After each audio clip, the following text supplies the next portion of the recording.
과학기술 지문인데 원래 애초에 과학기술 지문은 우리 심장 지문에서 알잖아.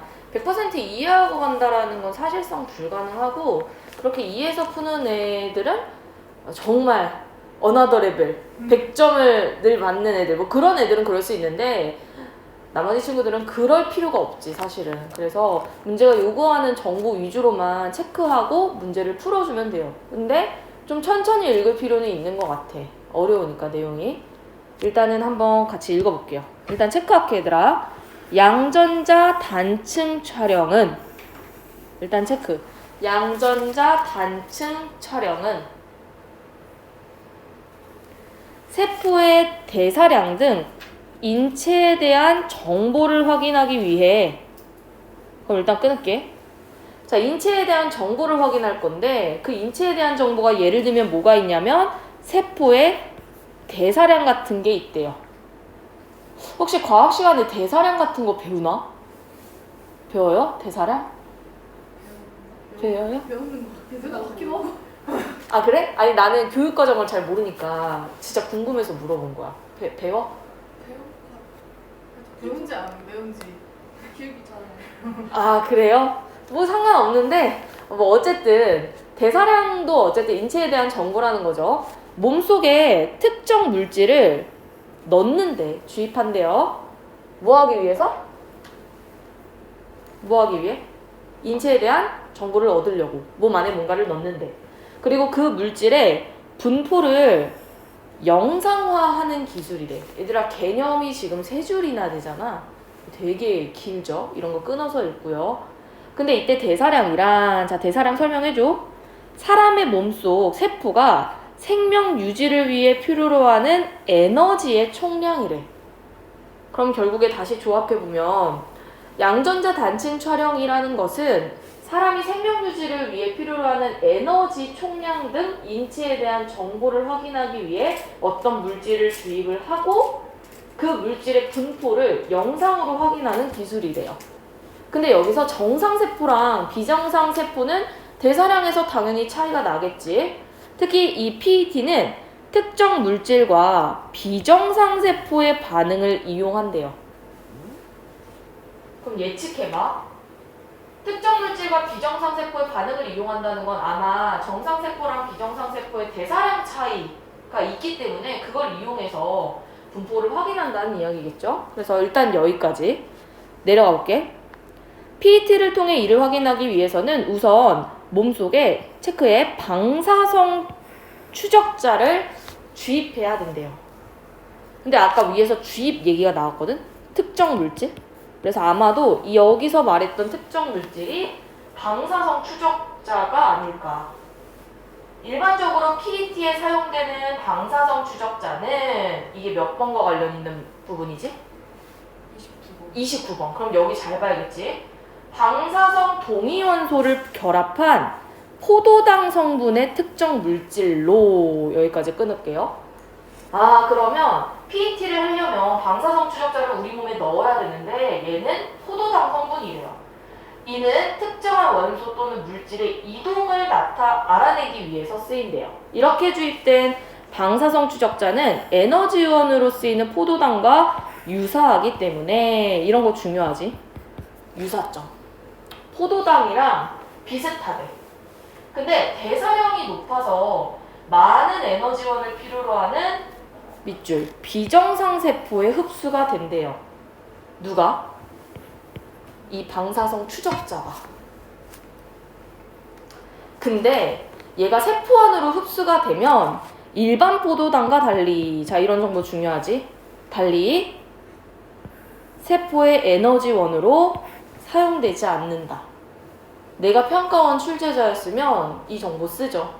그렇죠? 그래서 여기서 중요한 건 그거였어.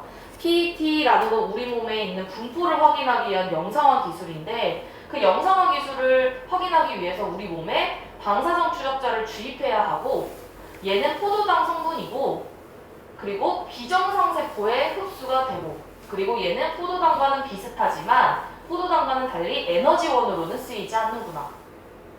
근데 1문단에서 이 에너지원 어떤 단어로 나왔는지 기억나?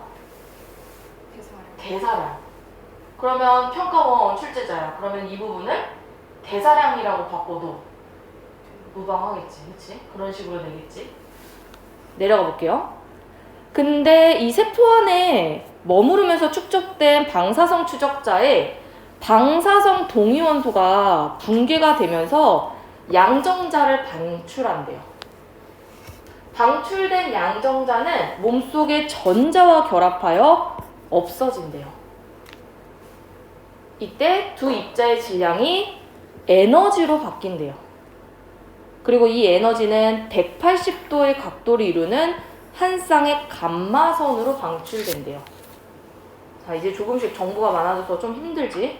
전체적인 흐름을 계속 확인하면서 가야 돼. 우리가 지금 보는 건 PET, 인체에 대한 정보 확인하기 위한 특정 물질 주입, 그리고 그걸 통해 분포를 영상화하는 기술이고, 그 영상화 기술을 얻으려면 몸속에 방사성 추적자라는 물질을 넣어야 되는데, 그 방사성 추적 물질이 비정상 세포에 흡수가 되고 우리 몸에 머무른다라고 나와 있고, 이게 머무르면서 양전자를 방출하고 그게 전자와 결합하여 에너지로 바뀌고, 이것이 감마선이라는 선으로 나오는구나. 이 과정 외울 순 없지. 그리고 넘길게. 내려가 볼게. 몸 밖으로 나온 감마선은, 자, 감마선이 방출된다고 그랬잖아. 그치? PET 스캐너를 통해 이제 검출을 한대.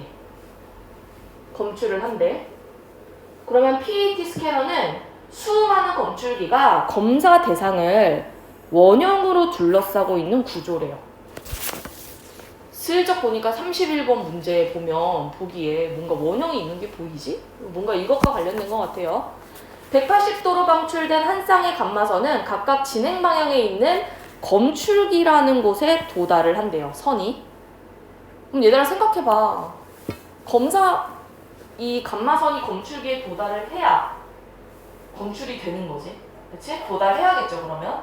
이때 한 쌍의 감마선이 도달한 검출기에 두 지점을 잇는 직선을 동시 검출 응답선이라고 하며, 감마선의 방출 지점은 이 선의 어느 한 점에 있다고 할 수 있다. 그런데 한 쌍의 감마선이 각각의 검출기에 도달하는 시간에는 미세한 차이가 발생하는데, 이는 몸의 어느 지점에서 감마선이 방출되었는지에 따라 검출기의 거리가 달라지기 때문이다. 뭐 정확하게 우리가 이해를 하기는 어렵지만, 뭔가 검출기에 이 감마선이 도달을 하는데 이 직선이 도달하는 시간은 다를 수도 있다. 근데 왜 달라? 몸에 있는 거리가 달라서 그럴 수도 있다 라는 이야기를 하죠. 그럼 일단 여기까지 무슨 과정이었냐면, 계속 다시 확인. PET, 우리 몸속에 있는 분포를 영상화하기 위한 기술인데, 그걸 위해서 몸에 방사성 추적자를 주입했고, 이 방사성 추적자는 에너지원으로 사용되지 않고 몸속에 축적이 되면 양전자 방출하고, 이게 전자와 결합해서 나중에 감마선으로 방출이 되고, 근데 이 감마선을 방출하기 위해 쓰는 게 PET 스캐너고, 그리고 걔네가 각각 도달하는 시간이 차이가 있을 수도 있다. 그냥 그 정도? 그럼 일단 여기까지 일단 끊을게, 얘들아. 그러면 까먹기 전에 28번 문제. 자, 너네가 딱 봐도 나 이거 어디서 좀 본 것 같은데 하는 선지 있어? 1번, 또 3번이 좀 뭔가 그럴싸하죠? 또 4번, 5번. 자, 그러면 지금부터 내가 시간을 줄 테니까 너네가 지금 뭔가 익숙한 요 선지를 지문에서 찾으세요.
자, 1번 선지. PET는 특정 물질과 비정상세포의 반응을 이용한다. 몇 문단에 있죠? 네, 오케이. 좋아요. 자, 그 다음에 2번 선지. 동시 검출 응답선은 직선의 형태다. 몇 문단에 있죠? 4문단. 4문단 여기인가?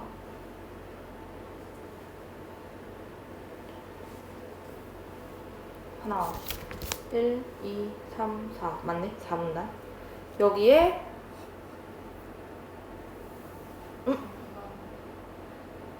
중간?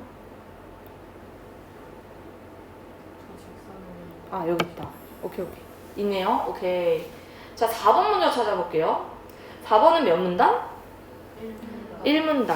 오케이. 여기는 대놓고 처음부터 나와 있었고요. 5번. 몇 문단에 있어? 4문단. 원형으로 둘러싸고 있는 구조.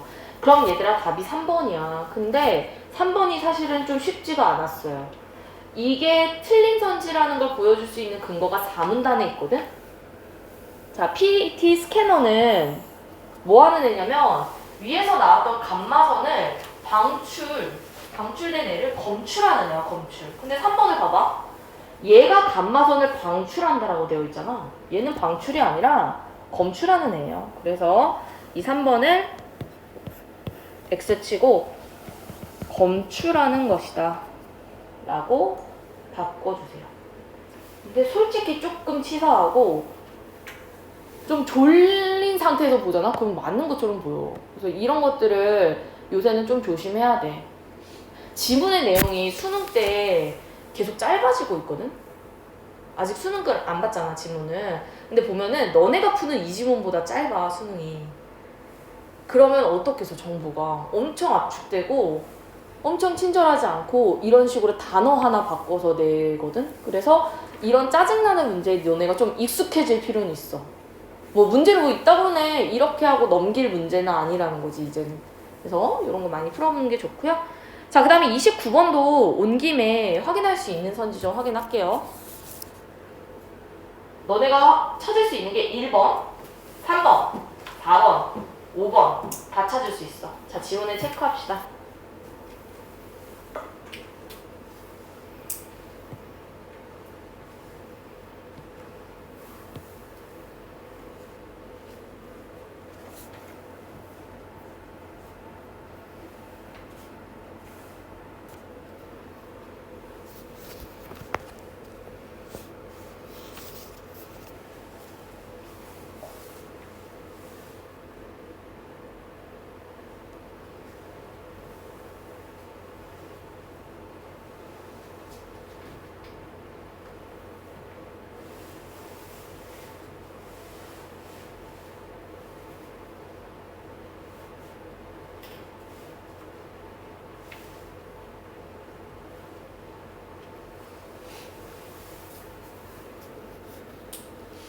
일 번 몇 문단에 있죠?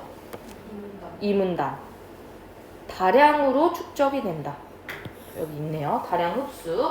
3번. 일반 포도당과 유사하지만 에너지원으로 사용되지 않는다.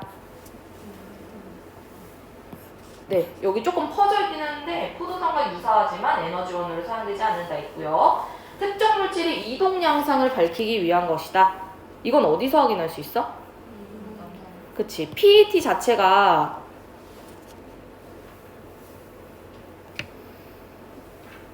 그 분포를 확인하기 위한 거잖아. 그렇죠? 여기 있었네요. 중간에. 이동 양상 알아내기 위한 것이다. 5번. 양전자를 방출하며 붕괴되는 방사선 동위원소가 결합된 물질이다. 자, 방사선 동위원소가 붕괴가 되면서 양전자를 방출한다라는 거 그 밑에 문단에 있었죠. 그렇죠? 근데 얘가 결합됐다는 얘기는 이 문단에 이렇게 있었지. 세 번째 줄에.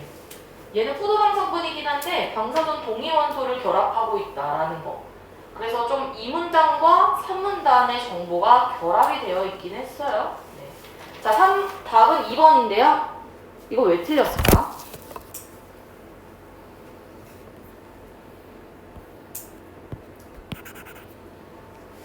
얘들아, 대사량이 아까 뭐라 그랬어? 에너지원이라고 그랬잖아. 근데 방사성 추적자는 에너지원으로 쓰인다 안 쓰인다? 안 쓰인다. 그래서 이렇게 말을 바꾸는 거 이런 거 익숙해져야 돼요. 어제도 말했잖아. 사실 그때도 말했듯이 다이가 되게 쉽게 찾은 근거를 내가 착각해가지고 뭐 대치 이런 말을 썼지. 그러니까 이런 게 딱 그거야. 단어를 교묘하게 바꾸는 거죠. 자, 그러면 지문으로 다시 돌아갈게요. 감마선이 PET 영상에 유효한 성분이 되기 위해서는 한 지점에 방출된 한 쌍의 감마선이 PET 스캐너의 검출기로 동시에 도달해야 되는데 이 경우를 동시계수라고 해야 한다. 자, 계속 끌고 내려와 볼게. 내용을 이해할 때. 자, 감마선을 방출을 해요. PET 스캐너가. 근데 모든 감마선이 다 의미가 있는 건 아니고 얘가 검사 결과로서 유효하려면 이 선들이 동시에 도달을 해야 된대요. 근데 한 쌍의 감마선이 완전히 동시에 도달하는 거는 현실적으로 불가능하대요. 자, 이런 문제 우리 추론 문제라고 하죠. 늘 얘기하지만 선지를 다 있는 게 아니라 근처에 근거가 있어. 바로 위에 있죠. 이 윗부분이 근거가 됩니다. 왜 근거가 되겠어요? 완전히 동시에 도달하는 경우는 불가능해. 왜? 도달하는 시간에는 미세한 차이가 발생해서 거리가 달라지기 때문에. 근처에 무조건 있어. 그러면 30번 봐봐. 실제 시험장에서는 이 선지 하나를 다 분석하는 게 아니라 거리 얘기가 들어간 선지를 바로 골라야 돼. 몇 번밖에 없죠? 5번밖에 없어요, 애초에. 그래서 나머지는 읽어서도 안 된다. 읽으면 더 헷갈려. 왜냐면 선지가 틀린 선지들이 아니거든요. 이 문제는. 원래 추론 문제가 그래. 선지에 틀린 선지를 주는 게 아니라 맞는 선지를 줘. 그래서 애들을 혼란스럽게 만드는 거지. 그래서 이 문제 오답률 줄이려면 반드시 포인트가 되는 단어를 찾아야 돼요. 자, 됐죠? 자, 그 다음에 마지막 문단 갑니다. 여기 안에 다 안 읽었네. PET 스캐너는 동시계수를 인정할 수 있는 최대 시간폭인 체크에 동시계수 시간폭을 설정을 한다. 그리고 이 동시계수 시간폭 안에 들어온 경우만 유사한 감마선으로 인정한다. 다현아, 여기. 그래서 유효한 감마선이려면 최대 시간폭 안에 들어와야 된대. 도달 시간이. 자, 내려갈게요. 그런데 동시계수 시간폭 안에 도달하더라도 유효한 성분이 되지 않는 경우가 있대요. 무조건 시간 안에 들어와도 안 된다는 거지. 예를 들어 감마선이 주변의 물질과 상호작용을 일으켜서 진행 방향이 바뀌어서 도달하는 시간에 변화가 생겼으나 동시계수 시간폭 내에 검출되는 경우가 있는데 이를 산란계수라고 한다. 자, 그럼 산란계수는 동시시간폭 안에는 들어와. 문제없어. 근데 다만 방향이 좀 이상한가 봐요. 그 다음 한 지점에서 방출된 두 개의 감마선 중 한 개만 도달할 때, 이게 아까 180도라 그랬잖아. 뭔가 하나는 검출기에 닿았는데 하나는 검출기에 닿지 않았을 수도 있대. 그런 경우에 얘네도 동시 계수 시간폭 내에 도달하더라도 유효하지 않은 거고, 이런 애들 랜덤 계수라고 한대요. 그럼 너네가 출제자야. 당연히 이거 각각의 사례 제시하지 않겠어? 특징 물어보는 문제 내겠죠. 이 두 경우는 모두 실제 감마선이 방출된 지점이 동시 검출 응답선 위에 존재하지 않기 때문에 영상의 정확도를 떨어뜨린대요. 고로 유효한 성분일 수가 없다. 즉, 한 지점에서 방출된 한 쌍의 감마선이 아무런 방해를 받지 않고 동시 계수 시간 내에 도달하는 참계수만이 유효한 영상 성분이 된다. 그러면 31번 갑니다. 자, 동그란 검출기가 있지? 근데 얘 지금 시간 한번 봐봐. A는 5, B는 7, C는 10. 근데 동시계수 시간폭은 12. 그럼 얘네 다 어때? 셋 다? 이 시간폭 안에는 해당이 되죠. 근데 얘 봐봐, 얘. C부터 두 개의 감마선인데 자 지금 여기 도달했어 못했어? 얘 도달 못했죠. 그럼 얘 뭐야?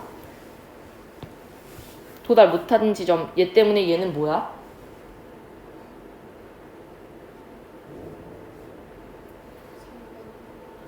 여기서 세 개 나왔거든. 산란계수, 랜덤계수, 참계수. 그럼 헷갈리면 B부터 가볼까? 랜덤 계수. 그치. B도 한번 봐봐.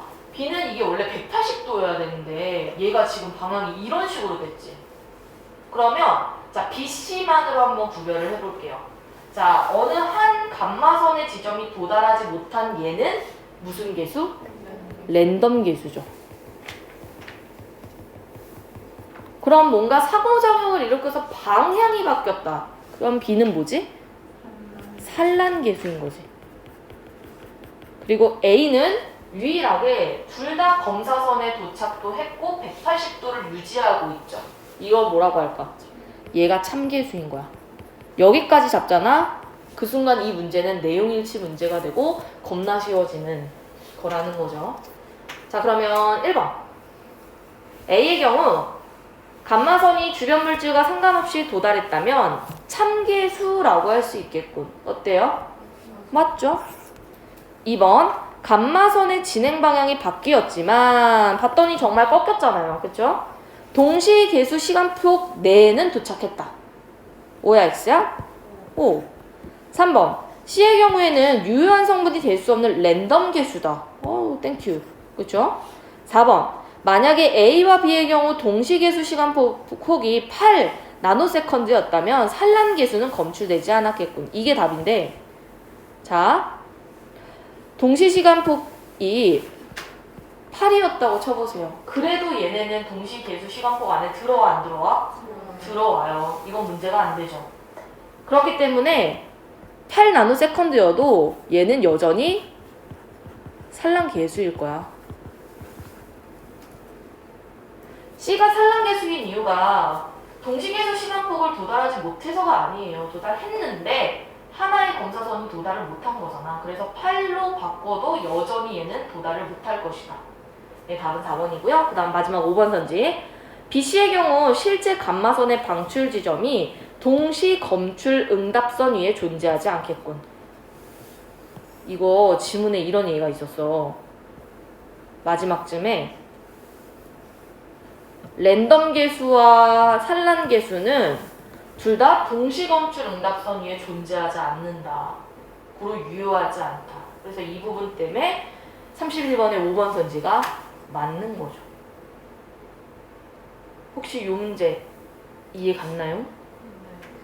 오케이. 그 다음 마지막 사전적 문제. 답이 4번이죠. 얘들아 D가 대충 무슨 뜻인 것 같아? D? 간주한다. 뭐로 여긴다. 그치? 뭐로 생각한다. 뭐로 여긴다. 근데 4번 추측한다. 간주하다는 내가 어떤 걸 기준으로 삼아서 뭔가를 추측하는 거야? 그게 아니라 정말 말 그대로 간주하는 거잖아. 그래서 얘는 추측하다라는 뜻이 아니라 그렇다고 여기다. 이런 의미예요. 그렇다고 여기다. 그렇다고 여기다. 문맥적 의미는 사실 왔다 갔다 하면서 풀어주는 게 제일 좋은데 사전적 의미는 다 읽고 풀어도 돼요. 그냥 딱 그 부분만 가보면 되기 때문에. 벌써 힘들지. 자, 이게 비문학 지문 어려운 게 또 하나 끝났고 뒤에 보면은 뭐 고전소설 하나 있고요. 그 다음에 비문학 지문 하나 더 있고요. 그 다음 마지막에 고전시가랑 수필 지문이 하나 엮여 있는데 이거 하나 하고 쉴까? 아니면 쉬고 할까? 네? 그래요. 쉽시다.